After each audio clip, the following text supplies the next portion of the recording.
Thank you. Thank you. I appreciate that, guys. Thank you. Thank you. We're going to test the mic, guys. Can you hear me? All right, perfect. It was crazy sitting outside watching that video from just couldn't hear it right out there. I haven't seen it in a while, but just brings back so many memories. It was crazy now. It's almost 6 years since my injury now, and I remember making that video, and the first time I saw it, brought tears to my eyes, and my mom was sitting back there getting emotional watching it. Just goes to show, just how you have to appreciate life every day, and you never know where it could take you, but, the blessings in our lives, we just have to go with them each and every day and enjoy them.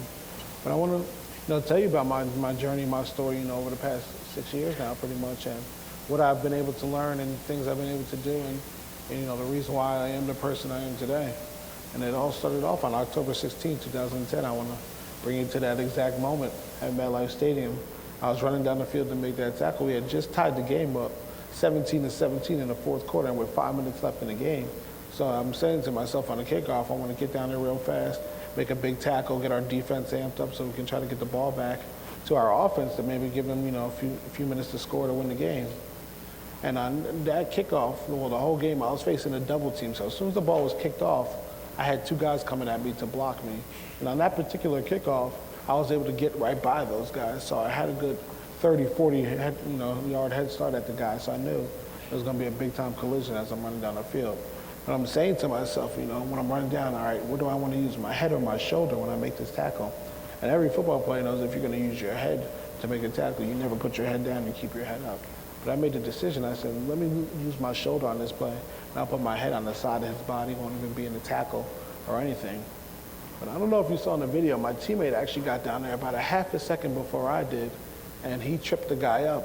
And when he tripped the guy up, the guy's body twirled in the air. And as I put my head down thinking I was going to use my shoulder, it ended up getting turned around, and my head ended up going right into the back of his shoulder blade, and that caused the hit and caused me to fracture my C3, C4 vertebrae. And as I'm running, and now as I remember hitting the guy, I remember getting, you need to adjust the mic? Yes. Is it bad back there?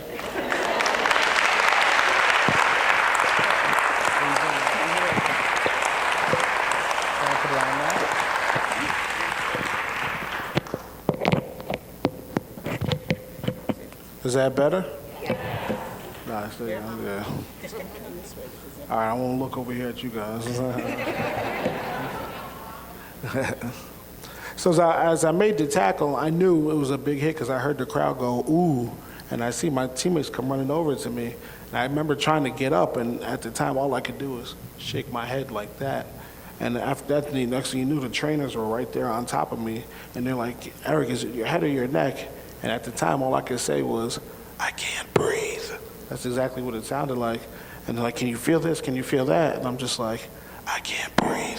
So I got real nervous, Of course, at the time, I can't move now, I can't breathe. And then my head coach, Greg Schiano, comes out and he looks down at me and he goes, Eric, you have to pray. And honestly, when he said that, I'm thinking, my life is over. I can't move, can't breathe, and now my coach is telling me to pray. I'm like, this is it for me. I guess this is how it feels. And then all of a sudden, they start. I'm praying, of course, for a gasp of air. But they bring this cart out. And they put a board under me. And as they put the board under me to get, to lift me up under the cart, somehow I caught a gasp of air for a second. Even though I did that at one point, I closed my eyes and I said, God take me. And as nothing happened, I opened them back up and they lifted me up and somehow I caught a gasp of air. So I said to myself, okay, I did knock the wind out of myself. Everything will be all right. Let me give a thumbs up to the crowd as I'm getting carted off this field.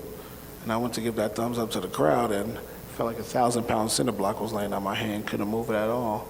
It was pretty scary. So I get to the end of the end zone now before I get in the ambulance, and I see my mom and my sister. And of course, they're hysterical. They don't know what's going on. So I try to calm them down and just let them know everything was going to be all right. And they put me into the ambulance and put another oxygen mask on me. And I was ignorant to the fact of what an oxygen mask actually does for you. I'm thinking they put it on, I'm going to be able to take a deep breath again, and everything will be all right. And they put it on. I went to take that deep breath, and nothing happened. And I kind of panicked, so much that I passed out. And I only remember bits and pieces until I woke up on Wednesday, and this injury happened on a Saturday. But I remember getting to the hospital, and I remember looking up and seeing just the lights going down the hallway, and then I blacked out. I woke up again, and I was in a room filled with a bunch of doctors, and it just sounded like they were speaking a different language. It was, just a terrifying moment. Well, then I passed that again. I woke up one more time, and I was in that same room now by myself with just a bunch of monitors and sounds going off. And that's pretty much all I remember until I woke up on Wednesday. When I finally had came to, off of all the medications and stuff that they were giving me from the surgery and whatnot, I woke up and I was looking around my room, and it was filled with jerseys, posters, signed helmets, footballs, anything that you can, think of, people, wishing me well, and stuff. And my whole life I wanted to be on TV and people to notice me, who I was. And when I got hurt, it was all over TV, so people were, sending me their well wishes. Tom Coughlin from the Giants came by, and he sent over the rookies, to wish me well. Andy Reid was with the Eagles at the time, the head coach, and he came up to Turnpike to come see me. It was just so, it felt great. And at the time, I was thinking I was going to be still being able to play football, so I'm saying, this is great. All these people are coming to see me. I'm about to be a first-round draft pick now. They know who I am, at the time. I'm thinking this was awesome at the time being. Of course, as time was going on, I realized I wasn't going to be playing football anymore. But, everyone was just coming up and so positive to see me. Even all my friends, the doctors, the nurses, and just it was pretty crazy. Little did I know, though, the day of my surgery, when I was just out of it, with the prognosis that the doctor had gave my mom when they were prepping me for surgery wasn't good at all. I remember my mom was in the room with one of my teammates and one of my teammates' parents, and I think Coach Shiano was in the room, I'm not sure, but they came in and said to my mom, they're very blunt. Well, the one was, he said, "Okay, your son has fractured his C3, C4 vertebrae. He'll be paralyzed from the neck down for the rest of his life. He'll never eat solid food. He'll need a ventilator for the rest of his life. And we're hoping he's healthy enough to make it through the surgery." And that doctor just left, and you can imagine how my mom felt after hearing all of that, just in complete shock. And then the other doctor was trying to talk to her and giving her all these different percentages, like this could happen, or this could happen, this may not happen, there's this percentage, this and that.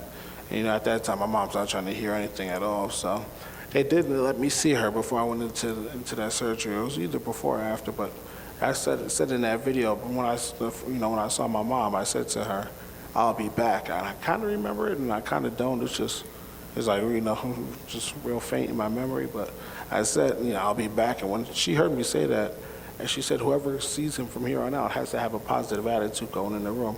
Do not let him see you get upset. Don't let him see you cry and everything." So everyone, like I said, everyone from here on out was coming in my room was just so upbeat and positive. Come to find out, my friends after they left were bawling their eyes out in their cars and stuff like that. But at the time, I'm thinking, everything's great. Everyone who came in there, and that's honestly what I needed to jumpstart everything to, get me back to where I need to be. And I was up in Hackensack for about 3.5 weeks, and my stay there, and it was finally time for me to move on and go to Kessler in West Orange, where I was going to be there for about 5 months, start my inpatient rehab. And I remember, that the day of, I believe it was November 3rd or Wednesday, 2010, and I remember that day I woke up, and I knew something wasn't right. I was still, tired and falling asleep on people in the middle of conversations. I just was out of it. But everyone was amping me up, like, "E, we got to get you out of here, get you therapy so you get you back on your feet, walking again." Everyone, was just coming in there trying to, just lift up my spirits for it. And I said, "All right, let's do the move." All right. Finally, I just gotten used to everyone there too. All these new doctors and these new nurses, and I was finally just gotten used to everybody, and they got used to me. So they moved me over to Kessler that day. And I remember getting there when I went down the hallway, seeing everyone staring at me. So I'm starting to already get nervous because all these new faces that I don't know. And they bring me into my room, and they brought everybody in there that day. The CEO came in, my therapist, my PT, my OT, all the nurses that were going to be taking care of me during the day, the ones at night stopping by. And the last person they sent in was this 5'4", 120-pound Jamaican guy. And I'm dead serious. He looks at me and goes, "I'm going to be taking care of your mom."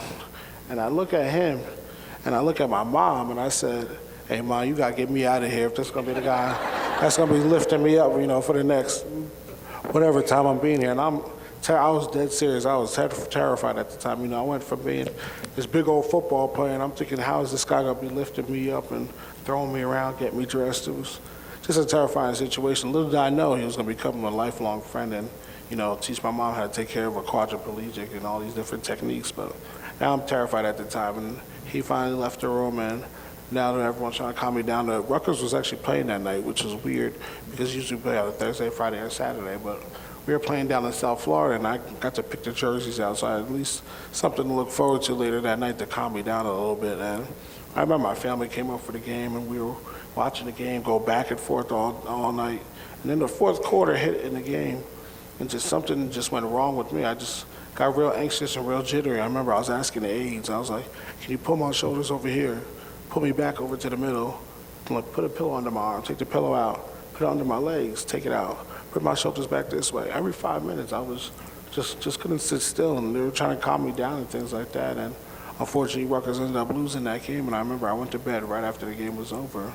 And about an hour and a half later, I wake up, and I'm on a stretcher with my eyes. It felt like my eyes were cross-eyed, but my mom later told me that they were like bulging out of my head. But I feel somebody smacking me in my face saying, like, Eric, wake up. But it didn't sound like a male or a female. Honestly, it sounded like a demon, like, Eric, wake up. And I remember I said, hit me again. And she did. It was my mom. She smacked me right across my face. Again, smacked me again. And I remember I tried to go after her. Of course, I couldn't move or anything, but I let out a growl, didn't know what was going on, just tried to go after whoever was hitting me. And my mom ran out, got the nurse and said, we got to get him out of here now. And come to find out, I had 105.5 degree fever, and I was 0.5 degrees away from frying my brain and becoming brain dead for the rest of my life if they couldn't get the fever to go down from whatever was causing it, the infection, doing all these different tests on me. So I was completely delirious, not knowing what was going on. And so now they rushed me out to the hospital, the St. Barnabas Hospital that night.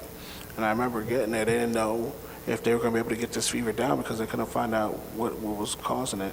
And I remember my mom had to text Coach Shiano after that game and said, Eric just got rushed out to the hospital. They don't know if he's going to make it through the night, things like that. And I remember a few months going by, he ended up telling me that he was scared to turn his phone on that day when he that early that morning when he landed in Newark, New Jersey, because he didn't know what type of news he was going to land to.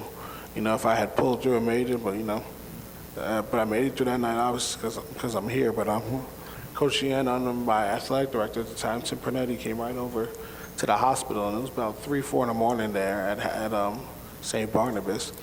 And I was still delirious because they found I had some type of infection, and they finally started giving me medicine for it. And my fever started to come down, but I still was completely delirious. And I remember this story. It's kind of funny, but it's also crazy at the same time because I was still in that feverish mode. And I remember waking up, and the first 2 people I saw were my sister at the end of the bed, and then I saw my athletic director right out in the doorway looking at me. And I wake up, and I see my sister. She goes, hey, Eric, how you feeling? I'm like, hey, Nicole, I'm feeling all right. How you doing? She goes, I'm good. You need to relax a little bit. You had a fever.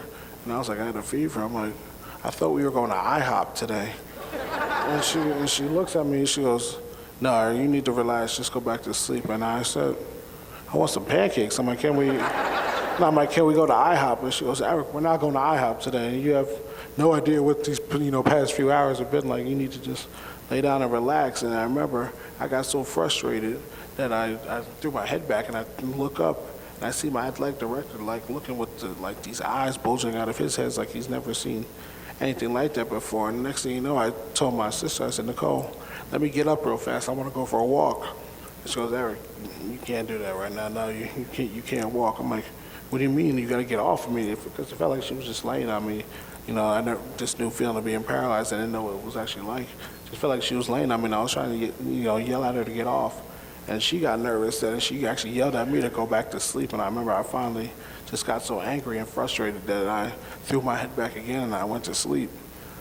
Wake up a few hours later, and I finally had came down. My fever came down, and I was actually realizing what was going on. And I was finally in a room now in the ICU, and my mom, and it was about 4:35 in the morning, and I look over and I see my mom and my sister sleeping on each other on this little chair, and then I look over, and my coach was there. He was sitting in his chair, and there was a spilled cup of coffee on the ground, and I remember just looking at him, looking at the time, wow, they came here right from the game, and I just remember checking out my surroundings now because I didn't want to wake anybody up because I knew it was early in the morning, and they were exhausted, so all of a sudden, this story I'm about to tell you now changed my life forever. I'm sitting there, all of a sudden, this girl gets rushed into the ICU area, and you can see the mom, dad, aunts, uncles, grandmas all come in, probably some cousins too, and I'm like, oh, I wonder what's going on there.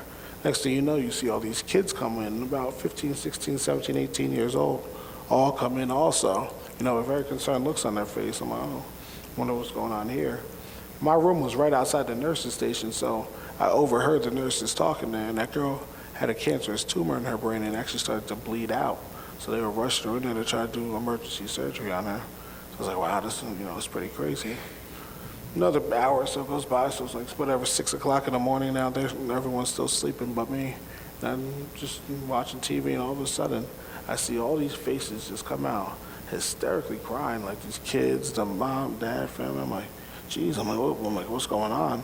And after all these people pass by, after seeing all these kids' faces, I'm like, I'm really concerned, like, well, what's going on? And overheard at the nurse's station again that girl didn't make it through the night, that she passed away. And I said there right to myself, I said, whatever I need to do, if I need to pray, if I need to get up and go to work, if I need to not work, I need to relax, whatever I need to do, I'm going to do, because I don't want to have my family, my teammates, my coaches, all my friends have to come here and see that and see that happen to me and leave that same exact way to the hospital. It just made me do, like I said, just a sight to see all those young kids and that family leaving the hospital hysterically crying like that. It made me realize I did not want that for the people that I love in my life. So 5 days later, I was actually back at Kessler. And it was funny, when I got back to Kessler, by now my story was, pretty well known. It's in the middle of November, and people had known my stories from being just in the local news. And when I got there, and I remember going to the gym, it was like everyone would be all loud, working out in the gym, some people laughing, having a good time, just going through the therapy. It was like as soon as I got in there, it was like the record stopped playing. It was like, and everyone just turned and looked at the door as I was coming in, like I was about to do a backflip or something. And I was like, this is awkward. Everyone's just staring at me. I'm like, all right, whatever. Rolled to the back of the gym, just did my therapy for the 2-3 hours I was there. And this went on for a solid 2-3 weeks. Everyone just staring at me, like just scared to approach me in some type of way, like I was, some type of superstar that you can't approach. It was crazy. So finally 2 weeks go by, and this kid Jermaine had the courage to come up to me, and he comes up to me, goes, "E, what's going on? My name is Jermaine." I was like, "Hey, what's going on, man? Nice to meet you." This and that. And he became one of my best friends there as I was at Kessler. And now let me tell you, when I was at Kessler, I'm not gonna lie to you, Rutgers and Cochiano, they took care of me. They brought my flat screen TV up there. They brought my Xbox up there, hooked it up, and they even installed a satellite dish right on top of my room, so I had cable and I could watch all the games on DirecTV. It was nuts. So little to say, my room was the hangout room after therapy was over. So Jermaine would always come to hear his upper body, so he can wheel himself down to my room and he'll be playing the Xbox, and I'm sitting there talking junk to him, saying, "You lucky my hands aren't working now, otherwise I'll be killing him in this game," or whatever it was. He became like family. All my friends started to, know my grandma would cook for him on the weekends, things like that. So finally, as time was going on, I'm realizing, this guy knows everyone in my family, all my friends. I'm like, I've never really met anybody in his. So I had the courage to ask him his story and him tell me what had happened to him. And he said one day he was walking, and all of a sudden he started tripping over himself, like he couldn't support his body weight. And a week or so goes by, and he actually started losing control of his bowels and bladder.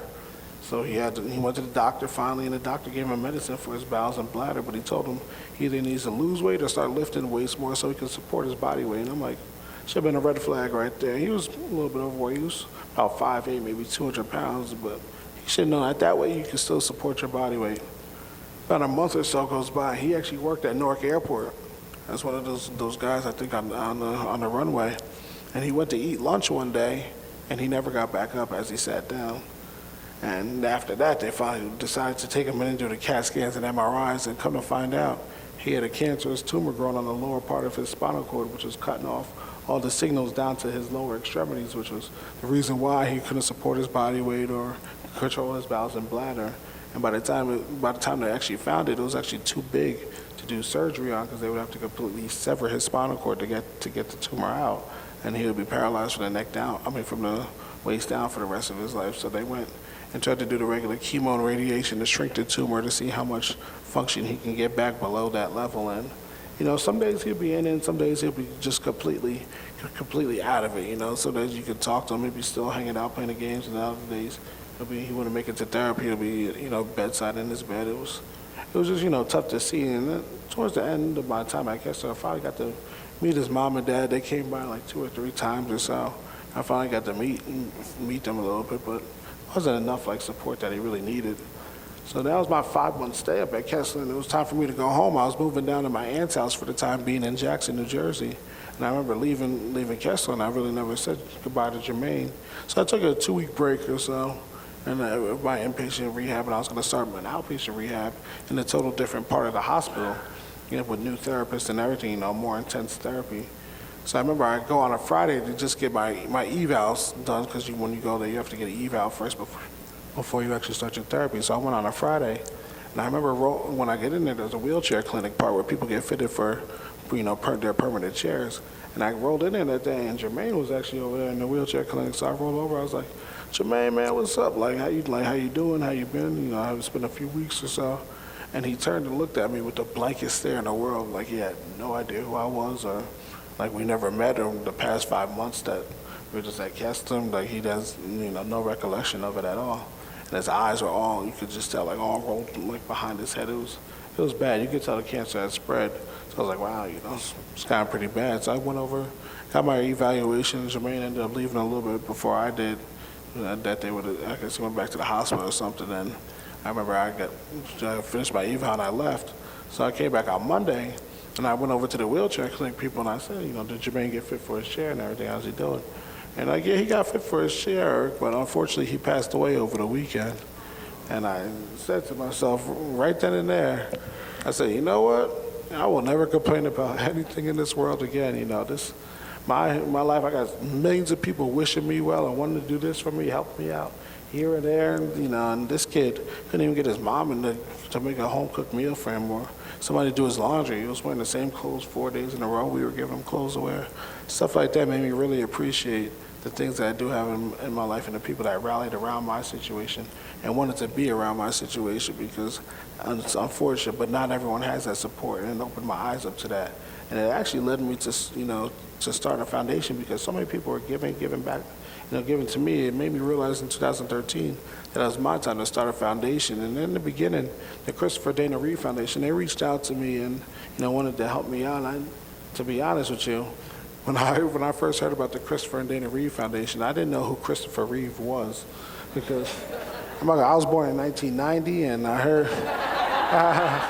heard he was the Superman back in like the 70s and the 80s movies. So I didn't even know who he was or his story or anything, but I, of course, researched it and everything. And I ended up forming my foundation, Team LeGrand of the Christopher and Dana Reeve Foundation. It's crazy. I always say how things, everything happens for a reason. Things played out.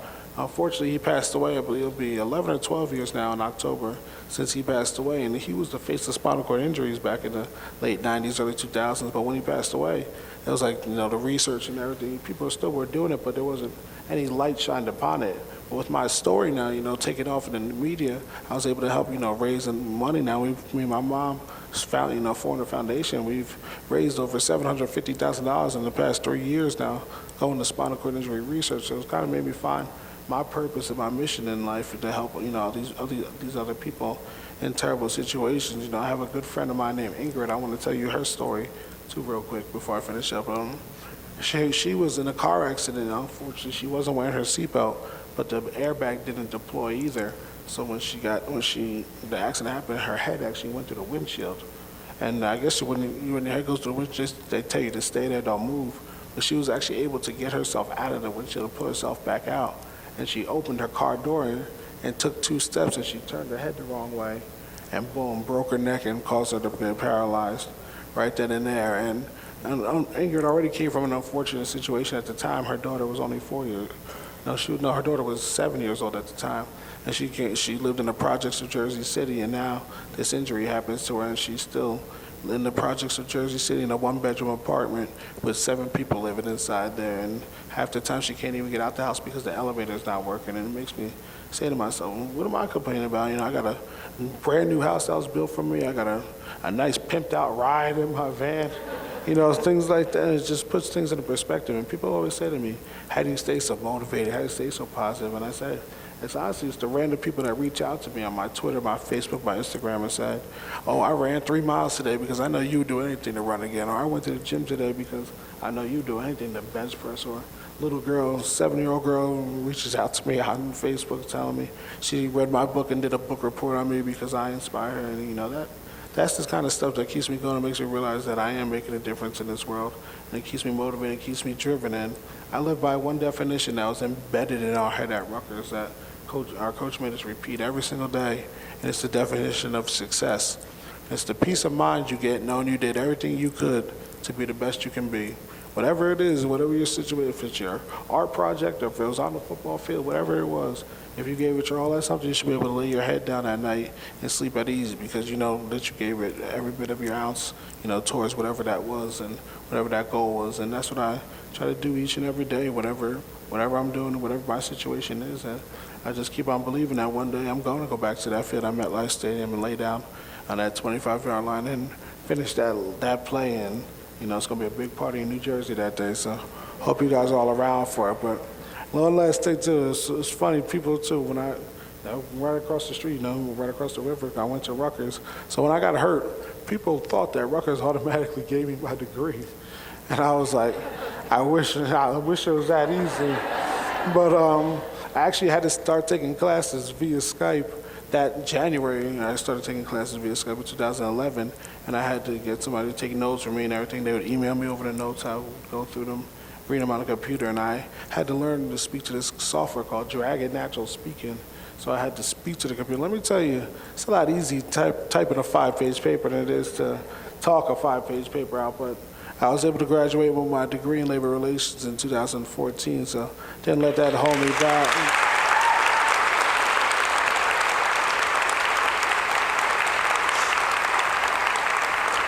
So when I get to talk to schools, I love to tell the kids that story because I tell them that there's no excuse for any of them. If I can't even lift my hand up and put my name on the paper, so if you all use that story, that example to tell your kids, if I can do it, they can all do it too. So I thank you guys for the time for letting me be able to come here and share my story with you.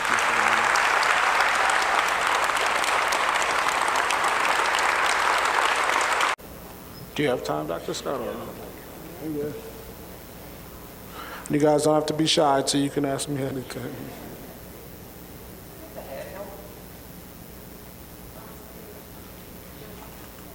So you're okay with questions? Yeah, absolutely. So if you have a question, just flag me down. You didn't hesitate, and I'll give you the mic. Can I come back to talk to your kids? If Dr. Scott will have me, I'll come back and talk to the kids for sure.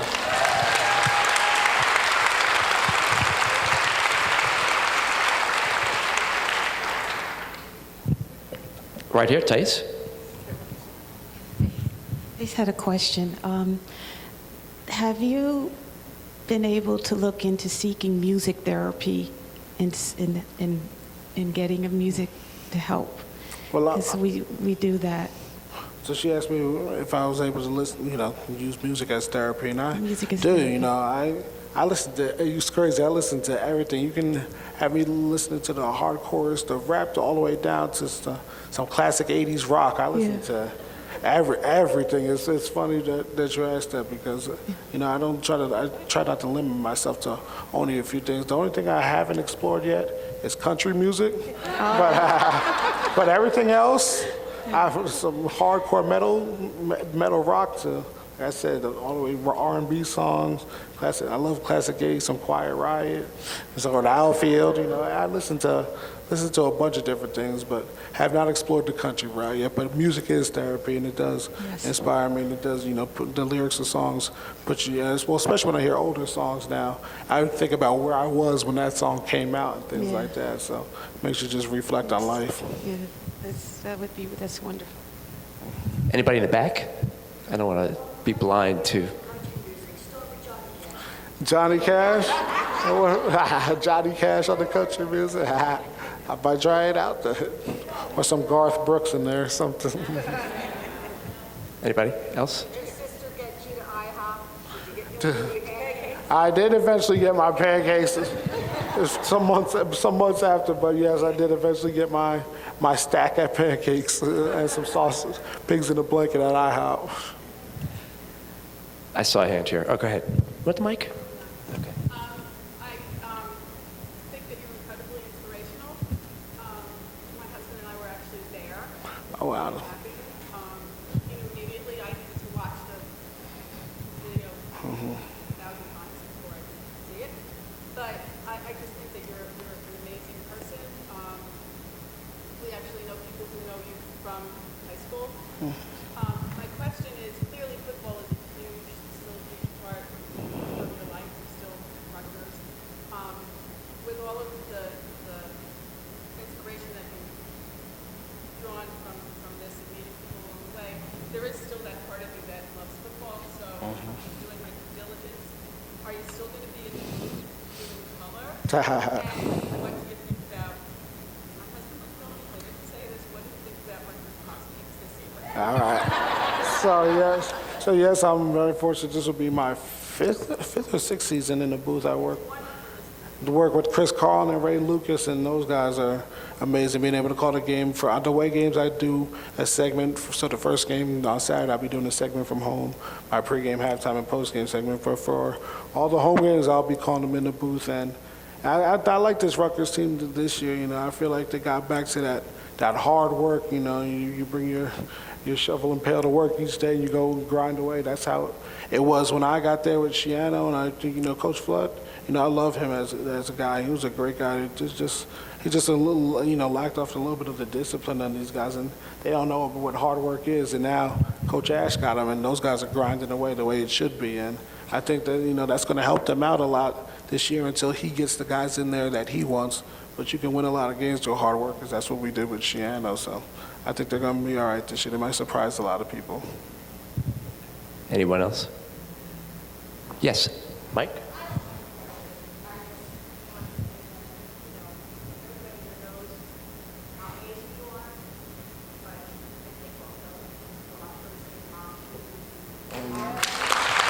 Mama Dukes. In the back.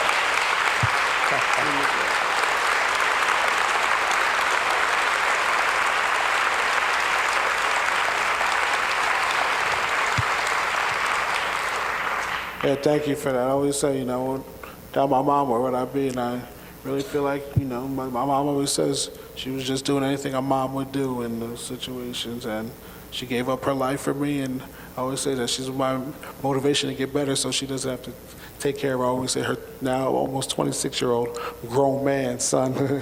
So that's one of my biggest inspirations right there, and I thank her all the time for what she does. I'm going to wrap things up then. I'm sorry, we have a question, but I want to get the mic back there in case I can't hear you. Take the mic. Hi, it's a personal question. Do you have a significant other? Right now, I want just got out of a relationship in January, February, so I don't have a significant other, but I'm in the game playing from that.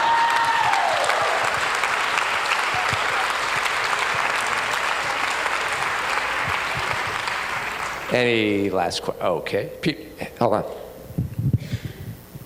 You've obviously been through a lot, and I was just wondering, what is your most difficult moment, and what is your best moment through all of this?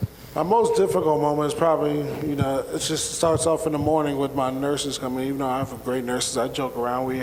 We make the best of it, but having to have people get you ready in the morning, and sometimes I have to go through this hour and a half, 2-hour process of getting up, going to the bathroom, getting showered, and everything, getting dressed, and in my wheelchair with my nurses. When sometimes I wish I could just wake up and be ready in 15 minutes and go meet up with my friends for breakfast or lunch or something like that. It's the hardest part, not being able to do what I want to do when I want to do. Having to call my friends or somebody for a ride here or go there. Stuff like that. Makes me gets to me sometimes, but then I snap right out of it because I think of the people that don't even have friends and stuff. I got friends, we travel all over the place, we go to Miami, Vegas, LA, take vacations and stuff like that, where they're lifting me up on the planes and things, and I'm not a little guy either, so they're lifting, breaking their backs to lift me up, and makes me realize, I may not be able to do everything that I want to do, but I damn sure do a lot, so. We do have to wrap it up now. It's that time. Thank you, Eric, for reminding us. Thank you.